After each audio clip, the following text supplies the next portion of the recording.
Ay, casi no llego, ¿eh? ¿Qué tal? ¿Cómo estáis? Muy buenas tardes. Os había prometido que un balcón semanal teníamos que hacer.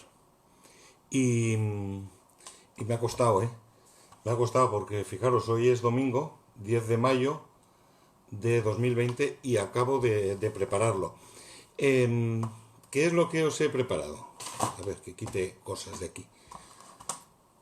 Pues em, os lo cuento. Bueno, lo primero, muchas gracias por estar, muchas gracias por saludaros. Me apetece un montón volver a encontrarme con todos vosotros y todas vosotras y me encanta que os saludéis y os acomodéis en el balcón de la poesía una tarde más. Además es un balcón enorme, ¿no? En el que cabemos gente muy variada, muy variopinta, de diferentes procedencias, que tenéis en común mucho, más de lo que os pensáis. Y yo lo agradezco. Vamos a defender una vez más la alegría. Después de los aplausos, nos asumamos al balcón de la poesía. Salud, agüita. Y hoy, hoy voy a hablar de mí. Me acuerdo de Paco Umbral y aquella, que ya no, de esa no me acuerdo. Yo he venido a hablar de mi libro, ¿no? El hecho es que después de 49 balcones, y aunque sí que es cierto que en cada uno de ellos os he leído un poema mío, esta mañana hacía una doble reflexión. Por un lado decía, ¿y, ¿y por qué no hablo de mí? Si yo fuera un cantante, cantaría mis canciones. Tenéis suerte de que no lo soy. Si fuera un pintor, enseñaría mis cuadros, ¿verdad? Pero como escribo, parece que da como pudor, ¿no? El hecho de hablar de, no tanto de hablar de uno mismo, sino de lo que uno hace, que es distinto. No voy a hablar mucho de mí. Eh, Quizá porque no hace falta, ya que, sobre todo cuando se escribe desde lo cierto, desde la certeza, desde la verdad y desde la sinceridad, se habla hasta demasiado de uno mismo, ¿no? Y si no es cierto lo que se escribe, si no es sincero, si no hay una certeza a la hora de reflejar en letras aquello que uno siente, se nota, pero se nota mucho. Y entonces no hay poesía. Siempre os digo que no existe ni buena ni mala poesía, sino que o hay o no hay poesía. Es así de sencillo. Es como cuando probamos un vino y siempre hay alguien en la mesa que dice, yo es que no entiendo de vinos. No es verdad. Solo hace falta saber si te gusta o no te gusta. Si al probarlo dices, ¿qué vino más bueno? Claro que entiendes, sabes qué es lo que quieres, qué es lo que te gusta. Y si eso lo pudiéramos aplicar a todos los órdenes de la vida, estoy mirando allá, que se está comiendo algo, algún papel que ha cogido. Si está en el suelo no será nada importante, digo yo. Si sabes qué es lo que te gusta en la vida, pues ya tienes mucho adelantado. Esa era la primera reflexión que hacía. Y la segunda es, digo, jolín, si es que no has preparado nada, estarás pecando de pereza, que es uno de los 7 pecados capitales. Pero sabéis que cada pecado capital tiene su virtud, ¿no? El peor de los, para mí, el peor de los 7 pecados capitales es la pereza. ¿Por qué? Porque te obliga a no pecar en los otros. De los otros 6, hay algunos que a mí, la verdad, ni me van ni me vienen. La avaricia es el pecado. La virtud es la generosidad, ¿no? Es decir, el antídoto. La ira, no soy un hombre iracundo. La virtud que, que anula la ira es la paciencia. Vale, la envidia, tampoco considero que sea yo envidioso, con lo cual no tengo que echar mano de la caridad, que es su antídoto, para anular ese pecado capital. La gula, yo creo que no es un pecado. Y la virtud, la templanza, bien, está emparentada con la paciencia, así que con tener una de esas dos virtudes le damos a la gula. La lujuria es la castidad. Yo aquí invertiría el pecado y la virtud. Y la pereza es la diligencia, su virtud. Con lo cual, si eres perezoso, no vas a pecar ni de lujuria ni de gula, que son los dos pecados más maravillosos que existen por muy capitales que sean. Pero yo, como soy de pueblo y no de capital, Pues así que voy tirando. He pensado que hablar de mis libros sería soberbia y tendría que echar mano de la humildad, así que he consultado a varias personas y me han dicho, nah, los que estamos aquí en el balcón ya te conocemos y los que no te conozcan y lleguen por primera vez, pues eso es lo que se encuentran, habla de tus libros. Así que es lo que voy a hacer. Muchas veces me preguntan, ¿cuántos libros tienes escritos? Y yo digo que los tengo escritos todos, porque si no, no los podría leer, ¿no? Están allí en las estanterías. Pero ahora en serio, pues tengo dos y medio. Uno, el primero de ellos es este, que se titula Sed de los charcos. Os leeré ahora uno. El medio es esta maravilla, que, bueno, esta la editó Encuadres, una editorial valenciana, y esta ejemplar único en la colección poética y peatonal. Aquí está un poquito menos de la mitad de La Sirena, como una sirena que me abraza. Es una edición muy singular que hace Gabriel Viñals. Se han editado 25 libros, ni uno más ni uno menos. Aquí hay 25 poemas, no los 72 que hay en el otro. Y cada poema está relacionado con una pintura que hace Gabriel Viñals sobre una camiseta. Es muy parecido a aquello que hizo Manuel Machado de 25 sonetos para 25 cuadros. ¿Os acordáis que lo comentábamos el otro día? Así que aquí hay 25 poemas, solo hay 25 libros, cada libro es distinto y cada libro se vendía en compañía de una camiseta que se relacionaba con uno de los poemas. Por eso digo que este es medio libro, porque el que lo completa es este que de momento es el último, como una sirena que me abraza. Esta es la segunda edición. La primera edición tenía otra portada distinta. Pues bien, por cierto, os lo voy a decir. Además, me alegra mucho poder contároslo. Por fin, puedo decir que el libro, con otro diseño, con otras ilustraciones, que va a hacer portada e ilustraciones interiores un fiera, un fenómeno, un artista como la copa de un pino que se llama Pedro Irulegui, se va a editar en México.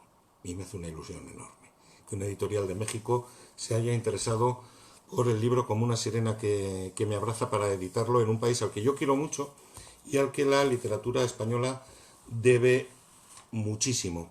Y ya sabéis por qué, porque os lo he ido contando. Porque cuando más falta hacía, abrió sus puertas y acogió no solo a los poetas y a los intelectuales, a los carpinteros también, a los albañiles, a los peones agrarios, a la gente de la calle, en definitiva, aquel gobierno del general Lázaro Cárdenas que abrió las puertas de su país y acogió a miles y miles y miles y miles de exiliados españoles. Allí publicó, por ejemplo, León Felipe, toda su obra. Y yo sé que a México le debemos mucho en cuestión intelectual, pero también en cuestión solidaria y humana, y me hace una ilusión enorme, enorme, no os podéis hacer ni idea qué ilusión me hace editar en México como una sirena que me abraza, y vamos a ver si este año, que está la cosa como está, podemos editar otro poemario y la novela, que la llevo así. Vale, os voy a hablar por lo tanto de mis libros y os tengo que recitar algún poema. Voy a recitar solo uno, de Sed de los charcos. Luego os contaré qué tienen en común todo lo que yo he publicado, tanto a nivel individual como a nivel colectivo, que no he querido sacar los libros en los que he participado a nivel colectivo, pero siempre hay algo en común y luego os lo cuento. Siempre hay un poema que da pie al título de la obra general, ¿no? Entonces, Sed de los charcos es el primer poema que aparece en el libro del mismo título y que quiero compartir con vosotros en la confianza de que os va a gustar. Y si no os gusta, pues me lo decís también, ¿no? Sé que en los charcos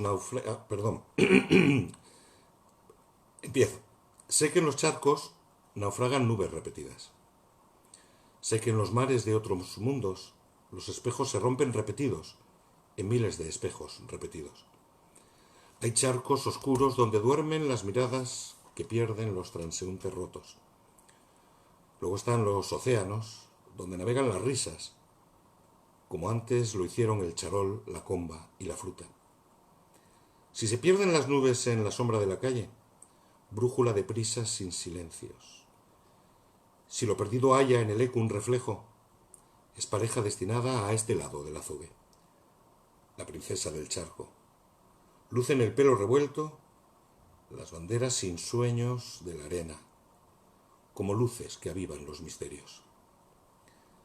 Hay detrás de los charcos paraguas al revés y melodías cóncavas en la orquesta del suelo, violines con tacones, zapatillas de cuerda, medias de viento y estocadas enteras, balones de reglamento, leyes nunca escritas y promesas orales que dibujan pañuelos, pañuelos que recorren tu sonrisa y tu miedo, el miedo y la sonrisa de todas las infancias, de todos los naufragios y de todos los charcos. Es un poema que habla de la infancia. A lo mejor es un poquito más enrevesado que los que luego escribí en Como una sirena que me abraza. Tiene una cita el libro de la sirena, de Flaubert, uno de los poetas del simbolismo francés que tanto ha marcado toda la poesía, incluso diría la literatura del siglo XX, ¿no? En cualquier lengua. Ten cuidado con tus sueños, son la sirena de las almas. Ella canta, nos llama. La seguimos y jamás retornamos. Flaubert. Y tiene una dedicatoria, que la hago yo, claro, que para eso soy el que dedica. El libro está dedicado a las 9 sirenas que he conocido. Aglaope, Telsiepia, Sinoe, Parténope, Ligeia, Leucosia, Radén, Teles y en especial a Molpe, que es todas ellas. Molpe es la musa por antonomasia. Ahí habría que hablar de la similitud y del parentesco incluso que tienen las sirenas y las musas. Y del origen, ¿no? El origen de las sirenas es muy variado. Muchos hablan de que se trata de un castigo, una maldición. Vamos con ello. La diosa siria Derceto se arrojó a las aguas después de matar a uno de sus sacerdotes y de abandonar a la hija de ambos. La abandonó en el desierto. Derceto, la diosa siria, recibió la cola de pez como símbolo de su pecado y la hija, criada por las palomas, se convirtió en Semíramis, reina de Babilonia. Esa es una de las leyendas, ¿no? Pero es curioso, esto ocurre en Siria, en Bretaña, algo similar, ¿no? Aez, hija del rey Grayón, entregó la ciudad de Is al mar y al diablo, y fue castigada siendo arrojada al mar, donde habría engendrado luego a todas las sirenas de los mares del norte. Un castigo, ¿no? Siempre hay un castigo. Hay sirenas muy famosas, por ejemplo, Leuciconia o Parténome, hija del dios Aqueló, un rey que está personificado con figura de hombre con cola de pez y su madre es una musa. Ya empezamos ahí a liarla, ¿no? Claro, de Ulises habéis oído hablar todos, no os lo voy a contar, como por el Egeo, en su regreso a Ítaca, se ató a un mástil, ¿no? Ahí, mira, este cuadro, ¿lo veis? Ahí está Ulises atado al mástil porque quería escuchar los cantos perdón, de las sirenas, pero no quería embelesarse. Por cierto, se cree que las sirenas mataban a los marineros y no es cierto. Las sirenas son hermosas y tienen un canto, sí, que embelesa, pero su intención no es matar a nadie. ¿Qué ocurre? Que los marineros se quedan embobados, se quedan extasiados y van al lugar donde están las sirenas, que suelen ser islotes rocosos, donde encallan los barcos y ellos se enamoran de tal manera que se les olvida comer y beber y mueren de hambre, de inanición y de sed. Pero no porque las sirenas los quieran matar, que tienen muy mala prensa las sirenas. Hay 3 sirenas muy famosas en el norte de Europa. No estoy hablando de las sirenas de la mitología clásica. Lorelei habita en el río Rin, y es una de las sirenas famosas de la mitología alemana, ¿no? Hay otras dos sirenas que eran hermanas y un día salieron del mar Báltico, ¿no? Más arriba. La primera era muy niña todavía y se quedó en Dinamarca. La sirenita. Ahí está todavía sentada en la bahía de Copenhague. Y de esa tradición bebe Hans Christian Andersen en el cuento de la sirenita. Por cierto, la sirenita a quien enamora es a un danés que se llama Hans. La segunda hermana siguió por la costa y fue capturada por un mercader que quería hacer fortuna exhibiéndola, pecó de avaricia. Pero un humilde pescador que se llamaba Vars escuchó los gritos de la sirena y la rescató. La sirena se llamaba Zava, con W, Zawa, diremos, ¿no? Vars Zawa. Y la sirena, en agradecimiento, juró que iba a proteger durante toda su vida, porque las sirenas son inmortales si no se enamoran. Zawa prometió a Vars que iba a proteger a él, a su familia, a todos los suyos y a su pueblo durante toda la vida.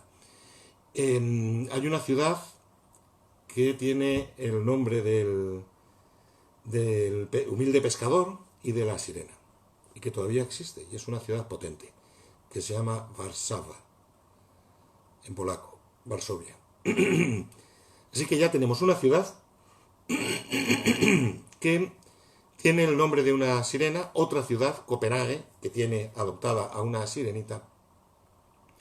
Y por cierto, si miráis el escudo de Varsovia, veréis que aparece una sirena, pero además armada, que todavía les está protegiendo. Hay otra sirena, Molpe, de la que hemos hablado, que es la musa, dicen que la más guapa de todas ellas, que, y luego os cuento la historia, que se enamoró de un pastor. Los pastores estamos para enamorarnos de las sirenas y para descubrir vírgenes. Siempre hemos estado allí y en el portal de Belén también. Bueno, total, que Molpe se enamoró de un pastor, perdió la condición de inmortal y por lo tanto murió. Y cuando murió, las compañeras, las sirenas, la llevaron a la costa, donde le hicieron una pequeña tumba que se convirtió en un túmulo, después en un templo, y como acudía mucha gente allí porque consideraban que la sirena protegía a quienes estaban cerca de su eterno descanso, se creó un pueblo y después una ciudad. Y esa ciudad todavía existe. El lugar donde se enterró a Molpe es la ciudad de Nápoles. Y como os he dicho antes con el libro de Sed de los Charcos, en Como una sirena que me abraza, el primer poema es el que da título al libro. Yo os lo voy a leer. Lo conocéis seguramente, ¿no? En tus ojos. Lo he visto en tus ojos, el color de un mar que te acompaña, sin orillas, en una sola marea desprendida. Sé lo que hay, porque yo también he zozobrado. Conozco el aire y el trueno en el eco vacío del silencio. Hay una espuma blanca fría como el hierro enterrado por el miedo. El hierro de la herida que no puede cerrarse desde dentro. Hay un océano para los viejos demonios que lo habitan. He visto la mirada del náufrago en tu pupila. Y te he visto nadar contra corriente, inventarse, crecer, abandonarse, y te he visto reír. Con la boca cerrada y el corazón saltando en la comba febril de mi deseo. Caminar despacio, como si ya volvieras satisfecha de ese lugar ignoto al que voy de tu mano, con los ojos cerrados, cuando quieras. Te he visto sonreír cuando volvías de señalar los sueños uno a uno, en el reloj del domingo y del museo. De todo lo que he visto, lo que más me ha gustado ha sido la certeza de tenerte a mi izquierda, confiada, serena y temblorosa, como una sirena que me abraza. Este es el poema que da título al libro. Un libro en el que hablo de las sirenas o de la sirena. Es curioso, cuando presenté este libro, aquí en Estella, en la Casa de Cultura, no recité ni un solo poema. Porque dediqué la presentación no a los poemas, sino a las sirenas y a la sirena, ¿no? El origen del nombre sirena es muy bonito también. Sir proviene del persa, que significa canto. En hebreo es la misma palabra. En un caso la escriben con H intercalada y en el otro no. Pero la pronunciación es igual, sir, canto. Tanto en hebreo como en persa. Y Kimaira, que es la otra parte de la palabra, tiene su origen en el sánscrito y significa quimera. Por lo tanto, es preciosa una palabra que en 3 sílabas es capaz de atesorar la quimera y el canto. Muy pocos términos por sí solos pueden presumir de ser un poema, y sirena, la palabra sirena, es uno de ellos. Voy un poquito con una historieta. Antes de ser mitad mujer y mitad pez, las sirenas fueron un bello rostro femenino en un cuerpo de ave con cola de serpiente y garras de león. Perdieron las plumas al retar a las musas en una competición de canto que no ganaron. En Estella, por cierto, hay varias representaciones de esas sirenas primigenias. Una de ellas está entre el apostolado de la fachada de la iglesia del Santo Sepulcro, cuando queréis os la enseño si venís por aquí. Pero las más hermosas están en un capitel del claustro de la iglesia de San Pedro de la Rúa, que veo desde mi ventana, iglesia del siglo XII, y son sirenas y no arpías. Se besan entre ellas y en su rostro destacan sus grandes ojos abiertos, la dulzura del beso y la elegante simetría del dibujo de los cuerpos. Hay nereidas que se dejan abrazar, estas están a una altura precisa y yo las he abrazado. Las que son pisciformes dicen que son más modernas. No obstante, en el mismo templo, aquí, en mi barrio, en el pórtico norte y a mano derecha de la rica portada, en el dintel, veremos una larga sirena con 2 colas abiertas y largos cabellos. Representa la lujuria, el pecado de la carne, y a su lado hay un centauro o sagitario, armado con un arco y una flecha que le amenaza. Son las sirenas que hay en mi calle, en mi barrio, porque yo las he abrazado. Yo he abrazado sirenas en mi barrio. Son seres que sin quererlo provocan la muerte, como hemos dicho antes, de los marinos que, buscando los nuevos colores del ocaso y la aventura, se embelesaban ante la sagrada inspiración que ellas irradiaban, pero ellas no les quieren matar, lo he explicado antes. En Navarra, que no tiene mar, por poco, porque no lo quitaron, existen con el nombre de lamias. Son fluviales, viven cerca del agua, pero lejos de las campanas, no soportan las campanas. Usan un peine de oro para sus cabellos y su voluntad puede ser cautivada si un hombre le roba el peine. Es casi seguro que sirenas y lamias llegaron a la península a la vez que las legiones romanas. Su origen está, por lo tanto, en la cultura clásica y no en otra mitología, si es que la hay. Hace más de 2000 años que llegaron las legiones romanas. Por eso, en el libro hay muchas referencias al agua y al mar, claro, pero tendría que haber referencia al agua dulce, donde están las lamias, las sirenas de interior. Y por eso hay poemas que se titulan, por ejemplo, Fuentes. Me preguntas si eres fuente y me quedo pensando apenas un instante, el que tarda el sonido del agua en deshacerme el nombre. Me escucho llamarte en las corrientes, en el eco oscuro de la ausencia, donde los pozos silencian las horas de la tarde como si goteara la espera más paciente. Manantial que brota de la tierra, principio, fundamento, el origen de algo, conocimiento, información, noticia. Hoy no me sirven los viejos diccionarios, los que tanto consulto en mis rutinas. Eres para mí lo extraordinario, como la sed en alguien que suspira. Fuente de la razón que no me sirve, la que burla las limpias madrugadas, la que no tiene orillas y pervive, ondulante, cercana, acostumbrada, la fuente de la vida. La que despierta en mí tus 1000 sonrisas, los pliegues de la sábana arrugada, porque te tengo sed y me refrescas. Nada más que la vida abra su grifo, estás como agua clara, ritual de una caricia, perfumada. Tiene que estar el agua, tiene que estar el mar, tiene que estar también la aventura en un libro en el que habla de sirenas o de la sirena. ¿Existen o no existen? ¿Alguien las ha visto? No en la piedra, ¿no? Y no en la poesía. ¿Alguien las ha visto? Cristóbal Colón afirma en el diario de su primer viaje, 1492, anteayer, que vio a las sirenas en el Nuevo Mundo. Según la transcripción del diario del primer viaje de Colón que hizo Fray Bartolomé de las Casas, este buen fraile dice: el día pasado, cuando el almirante iba al río del Oro, dijo que vio 3 sirenas que salieron bien alto de la mar, pero no eran tan hermosas como las pintan, que en alguna manera tenían forma de hombre en la cara. Dijo que otras veces vio algunas en Guinea, en las costas de la Manegueta. Pues se los vio Colón y lo dejó por escrito. Las sirenas, en griego,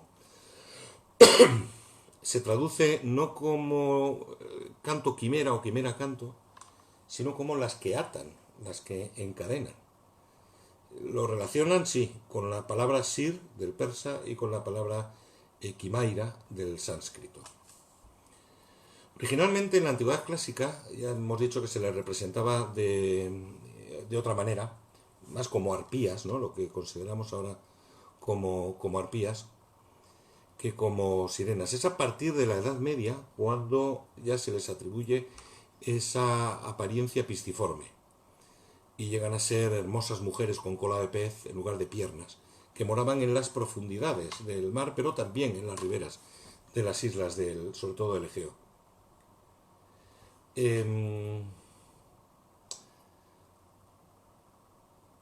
Muchas lenguas no latinas, es curioso, distinguen la sirena clásica mujer ave.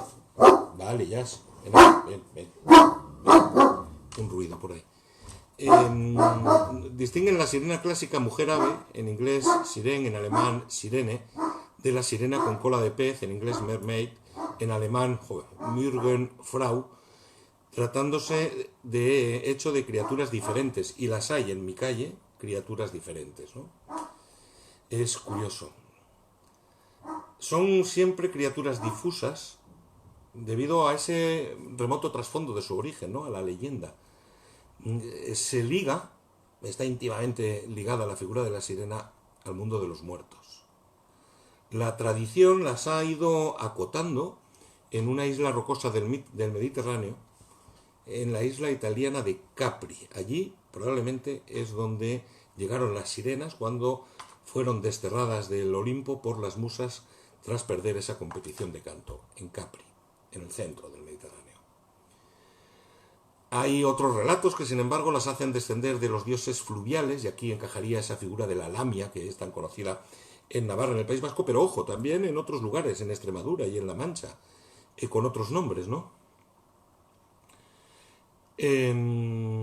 Forma parte de la mitología vasca, pero probablemente, casi con toda seguridad, llegó aquí, a la península, como hemos dicho, con las legiones romanas.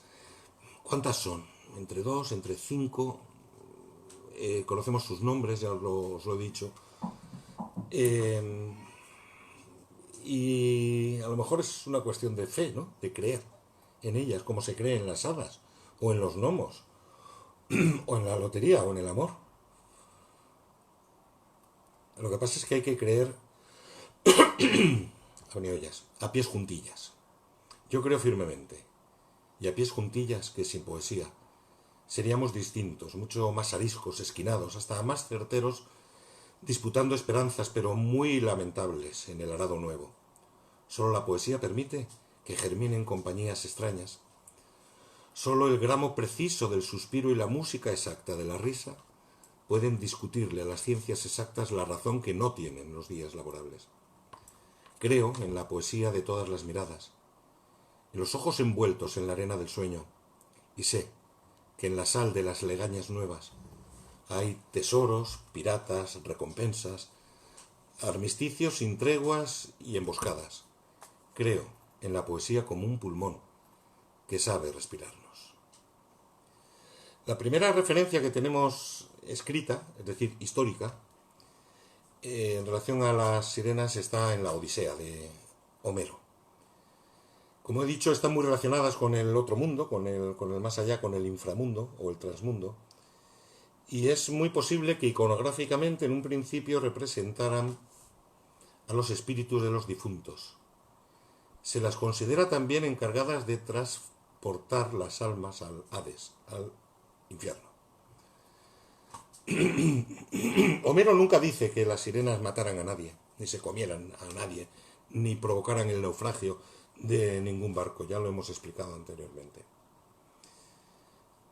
¿Pero qué cantaban las sirenas? ¿Por qué embelesaba su canto a los marineros? ¿Por la manera de cantar o por lo que decían? De la manera de cantar no tenemos ninguna descripción, pero de lo que decían sí, es muy interesante. El contenido de la canción de las sirenas es muy erótico y muy bello. Es una invitación al placer, pero también al conocimiento, a la revelación. Y eso se llama curiosidad y nos puede. Y nos puede. Cabe la posibilidad de que se limitaran a atraer a los viajeros y, como he dicho antes, estos simplemente se olvidaran de comer y de beber, absortos en el éxtasis de esas voces, de su canto, de la revelación, del erotismo y del conocimiento. Qué mezcla más poderosa, ¿eh? Quizá estos seres, las sirenas, fueron inicialmente genios, es otra teoría, que guardaban el paso hacia las puertas de la muerte, identificando a las sirenas con las cantoras de las islas de los bienaventurados o de las islas afortunadas, que están, ya lo sabéis, estamos hablando de Canarias, pero también de las Azores y de Madeira. Las describe Platón. Puede ser que allí se situara el final, el non plus ultra, ¿no? No hay nada más allá salvo la muerte o el infierno. ¿Desaparecieron o no? La versión más extendida es que, cumpliéndose un oráculo de la diosa Gea, cuando Ulises se resiste al efecto de sus voces, las sirenas se precipitan al mar y se convierten en islotes, en riscos, y así se quedan, ¿no? Petrificadas. Ya os he dicho que el cadáver de una de ellas, etcétera, se convierte en la ciudad de Nápoles. Así que lo que estoy queriendo hacer es toser y carraspear, más bien, y poner un poco de orden en un desastre. Voy a recoger este desastre, que es otro de los poemas del libro, ¿no? Caminaste despacio por mi sueño. Lo sé por la humedad dorada y el aroma marítimo y fugaz de la mañana. Estuviste mirando mis papeles. Olvidaste consciente un azúcar muy blanco sobre ellos. Yo me hice el dormido y sonreí al paso de tus pasos. Te vi caminar, posando el interés sobre mi vaho. Eras una catedral de luz luminiscente. Un hechizo de vida en la página impar de mi esperanza. La primera frase leída por un niño que comprende. Érase una vez un lugar lejano que frecuento. Caminaste despacio por mi sueño. Doraste el despertar con 3 palabras. La del final era un apellido hecho regalo, las otras 2 los renglones de plata con que firmo. Has perlado de oro en la mañana. Puedes regresar, revolverme los libros, ordenar la vieja estantería del olvido o posar tu mirada en mis destinos. Yo voy a recoger este desastre. Los demás pensarán que son las hojas desprendidas del árbol del letargo. No saben todavía que las tildes de las bellas palabras tienen este color nuevo de la vida. Voy a abrirle la puerta del balcón a Jazz, que le estáis oyendo, ¿no? ¿Qué poca pelotas tienes, chaval? Venga, sal. Si quiere, este también se quiere asomar al balcón. No te fastidia, ahora se viene aquí.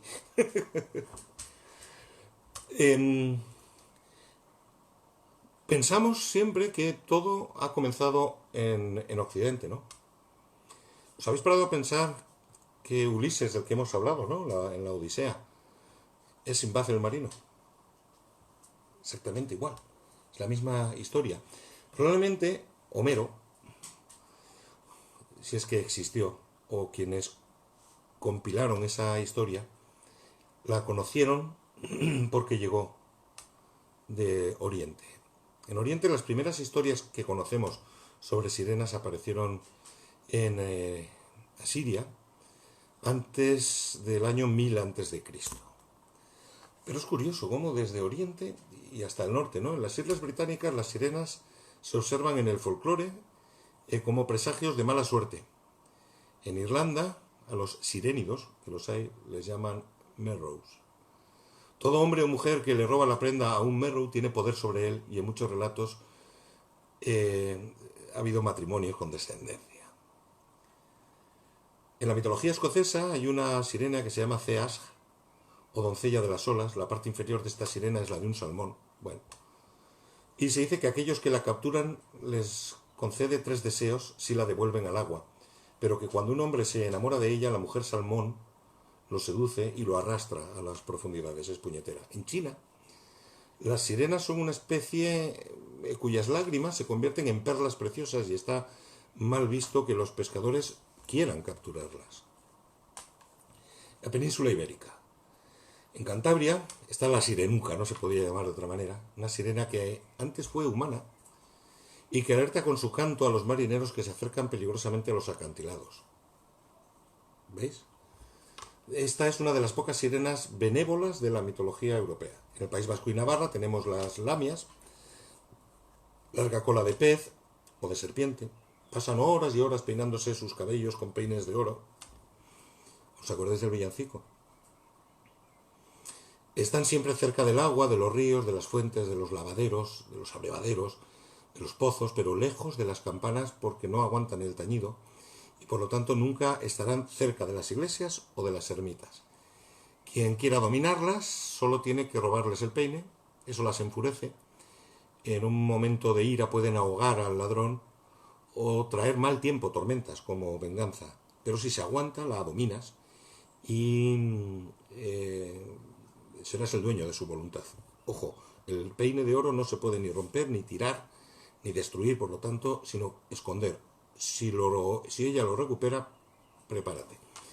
En Castilla y en Extremadura hay sirenas. Claro, viven en los ríos, donde si no, de los que salen, en este caso sí, para ahogar a los hombres después de seducirlos con sus cantos.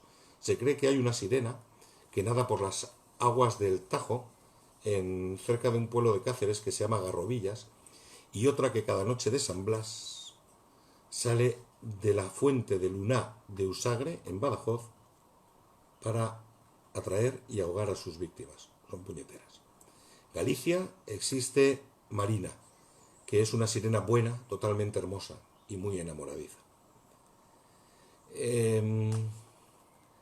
Claro, cuando en la península del siglo IV aproximadamente el cristianismo ya lo ha envuelto todo, las sirenas son absorbidas, como tantas otras creencias paganas, por la nueva religión.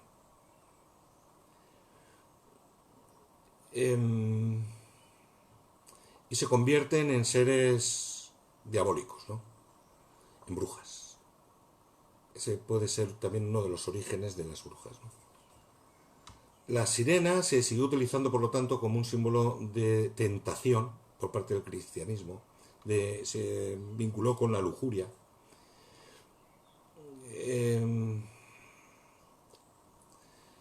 Hay quien dice que las sirenas estaban también en el arca de Noé.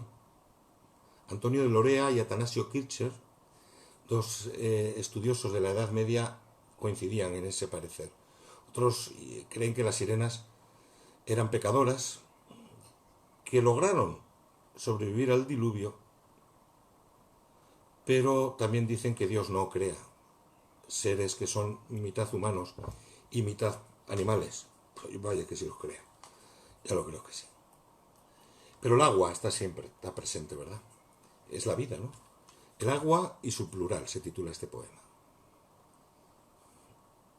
El agua y su plural siempre se escapa. Entre los dedos, se evapora, se filtra. Porque si se detiene, se corrompe. El agua está tan viva que canta, brilla, nos sonríe y nos regala los reflejos del cielo. Un solo charco, en la calle más estrecha, contiene las nubes, el vuelo de los sueños, la estela de un avión en el que viajan personas que buscan el amor o lo devuelven. Pero el agua se va y nos queda la sed de su memoria. La rima de su eco es un adiós que no termina nunca de marcharse, como un mordisco oscuro en plena noche, sin nadie a quien llamarle por tu nombre. Todos hemos cerrado los ojos sobre un puente y contado las letras del río sin orillas, escuchado la rima, la corriente, la lenta compañía del vértigo dulce del futuro. Solo es agua y se va sin despedirse. A veces también. Se nos olvida que algunos días llueve y la vida nos moja, nos bautiza y despierta y nos hace correr hacia la espera. Todo vuelve a empezar. Y lo único que no se ha desplazado eres tú. Y estás mojado, calado hasta los huesos, desalmado. Te vas como si fueras el agua y su plural, dejando un charco. Mientras pasa un avión al otro lado de la nube y lo oyes rugir como un acento agudo y solitario. El libro de Yasar, curiosísimo libro, indica que antes del diluvio los ángeles caídos estaban mezclando especies de un animal con otro y los llamaban Nefilim.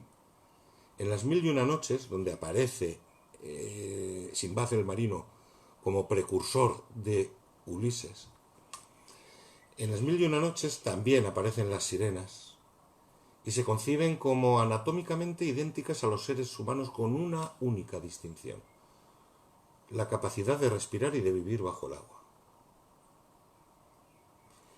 En ese relato de las 1001 noches, los humanos y las sirenas sí que pueden reproducirse.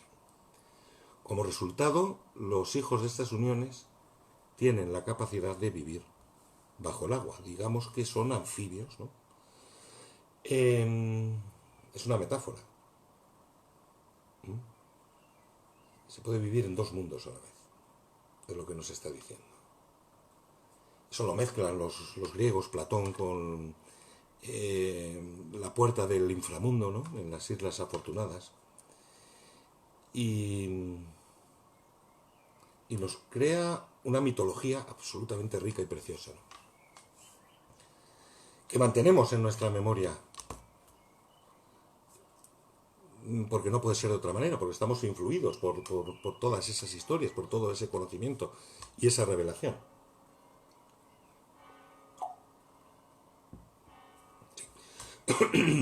La memoria es muy importante. La memoria de oro. Comienza el día dedicándote una nueva caligrafía de horizontes, acentos desenvueltos, intercaladas haches en los dedos, enlazadas palabras en los vientos, un reflejo repetido en el agua y el sueño, y detrás de esa nube enardecida, otra tormenta que se va a deshacer entre los brazos. Tráete un paraguas viejo antes de que se cargue el aguacero. Luego, cuando los charcos señalen el camino, date la vuelta y ven sobre los versos: te secaré el pelo, la memoria de oro y el silencio. Las sirenas siempre han viajado, por lo tanto, al lado de la poesía. Lo han hecho desde siempre, lo harán y lo siguen haciendo, porque son seres eternos que viven el presente igual que lo hacen los versos. Existen por lo mismo, porque saben, las sirenas y los poemas, que la vida no es suficiente. Y aunque tienen memoria, ellas, la poesía y aquellos mortales que las hemos abrazado, sabemos que si el pasado fue bueno, duele en su recuerdo. Si fue malo, evocarlo nos hará llorar. Solo el abrazo y la poesía son el presente. Es lo único que existe, igual que aquella sirena que abracé. Voy terminando. Os decía antes que en mis libros siempre hay algo en común, es como un hilván, ¿no?, que va uniendo un libro con el otro, y siempre encontraréis algún poema dedicado a la memoria histórica. Que no me gusta nada la expresión, porque la memoria o es histórica o no es, ¿no? Pero bueno, es como nos entendemos.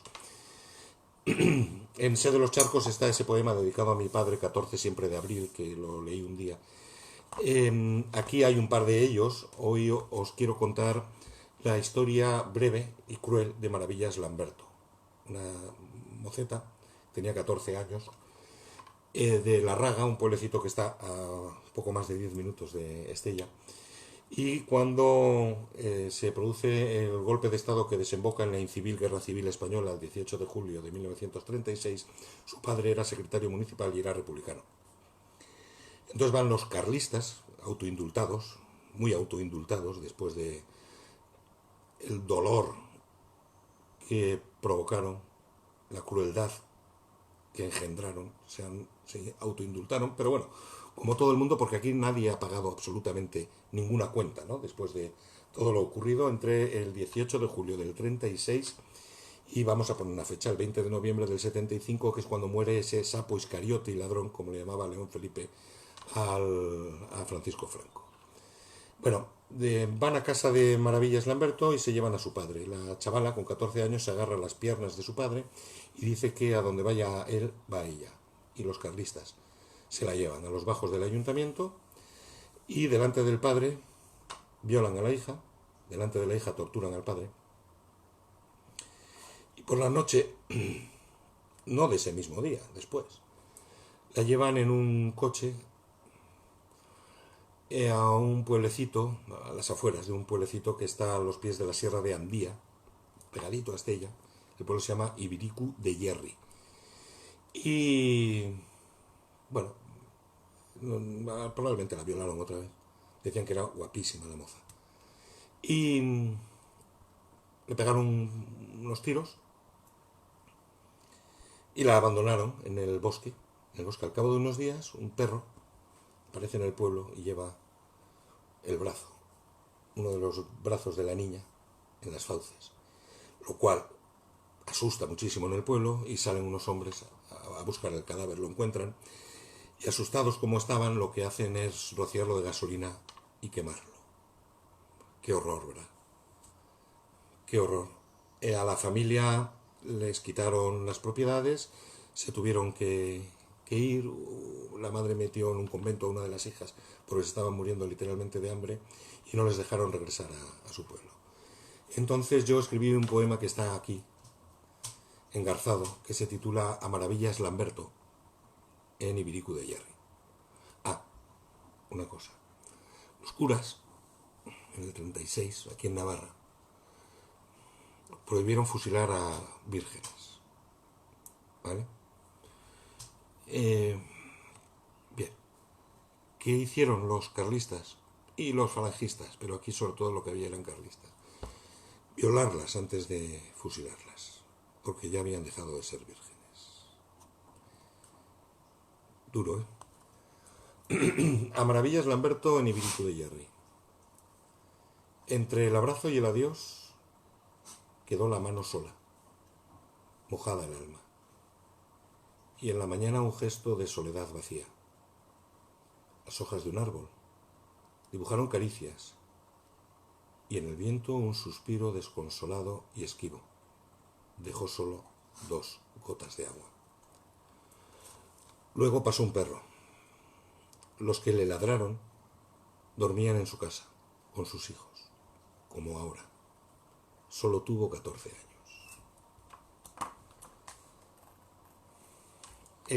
Voy terminando. Quiero echar un poco mano del epílogo, porque a mí el epílogo me gusta mucho, ya que colaboran algunos amigos, como Ángel Petisme, un gran poeta, que fijaros qué cosa más bonita escribe, en el epílogo de La Sirena. Lector, he aquí la puerta a la ceremonia de una vida estrenada. No la empujes. Si no necesitas ese color nuevo de la vida, un universo en movimiento, una ventana para el tiempo frío. Tienes un manual breve y delicado sobre el cuidado de los sueños y de paso sobre cómo abrazar a una sirena. Si se te cruza en un paso de cebra bajo el aguacero. Los versos de Juan Andrés Pastor son epifanías transparentes. Nos invocan e invitan al silencio. Aquí tienes la prueba de fe en la poesía, la Declaración Universal de los Derechos y Obligaciones del deseo y los besos sin banderas, es decir, de lo humano y toda la fragilidad de su esperanza, como este ejemplar único, intransferible que tus dedos y el tiempo fermentarán para ganarle una mano al Dios de los misterios. Quizás todo consistía en eso, el secreto de la poesía, el milagro paciente de la vida, abrir muy bien el día, mirarme muy despacio. Jesús Munarriz, que es el editor de Hiperión, cuya familia procede de un pueblito que está a 10 minutos de aquí de Estella, de Bárzuza, ¿no?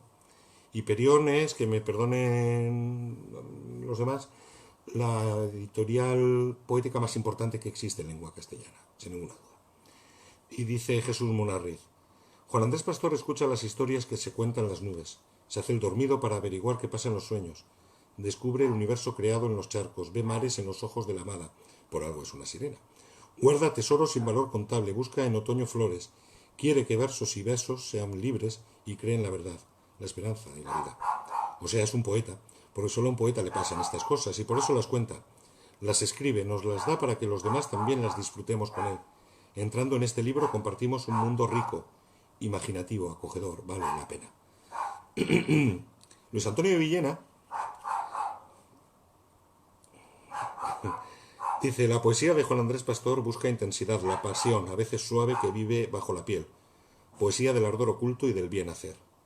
Miguel Sánchez Hostiz, Navarro, dice: porque todo sucede en el pasado, escribe Juan Andrés Pastor, cuando en realidad, trovador o exorcista, lo escrito con versos rotundos y urgentes persigue la intensidad vital y amorosa de un presente fugaz, frágil, cambiante entre el duelo por lo perdido y la celebración del deseo compartido. Mi queridísimo amigo Félix Sánchez Satrústegui. Mientras el tiempo transcurre como un argumento inútil, el poeta se vacía de sueños escondidos en el silencio. Nada, ni siquiera la lluvia gris, puede borrar los versos cuando aparece la música de una luz o el reflejo marino de unos ojos frente a su alma entreabierta. Diana Ibizate, poeta cubana. Guapa, además. Inteligente.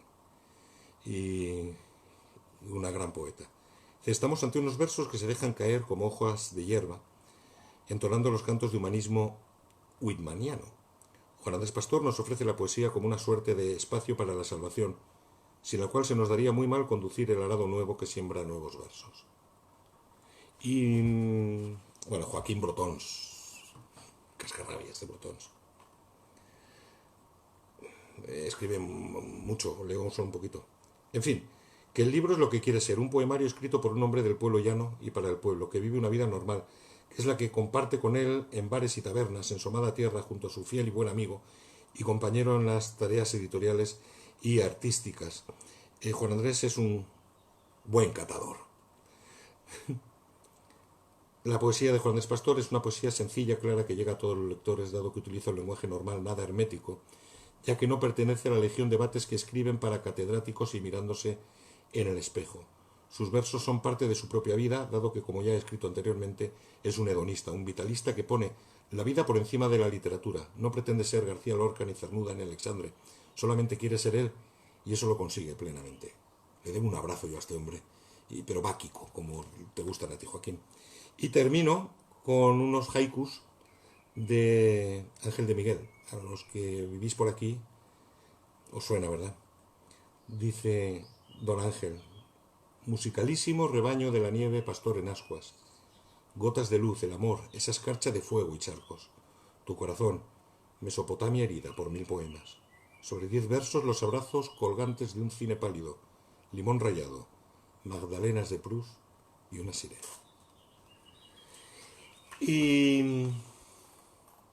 Y yo creo que no se puede añadir nada más, ¿no? Simplemente decir dos cosas. Una, que si le das a un poeta un mueble hará un árbol, seguro. Y dos, el amor es lo único que algún día nos recordará que hemos sido felices. Sin ninguna duda, lo único. Lo único. Así que mucho ánimo, muchas gracias a todos y a todas, pero no haberos aburrido mucho, porque yo cuando hablo de sirenas no tengo fin. No tengo fin y me dejan muchas cosas fuera para no ser un peñazo. La semana que viene, yo qué sé, si será el viernes, el sábado o el domingo, ya os lo avisaré con un poquito de antelación, nos asomamos otra vez al balcón de la poesía. Que mucho ánimo y que muchas gracias. Adiós. Ah, se me ocurre una cosa, pero para otro día. Adiós.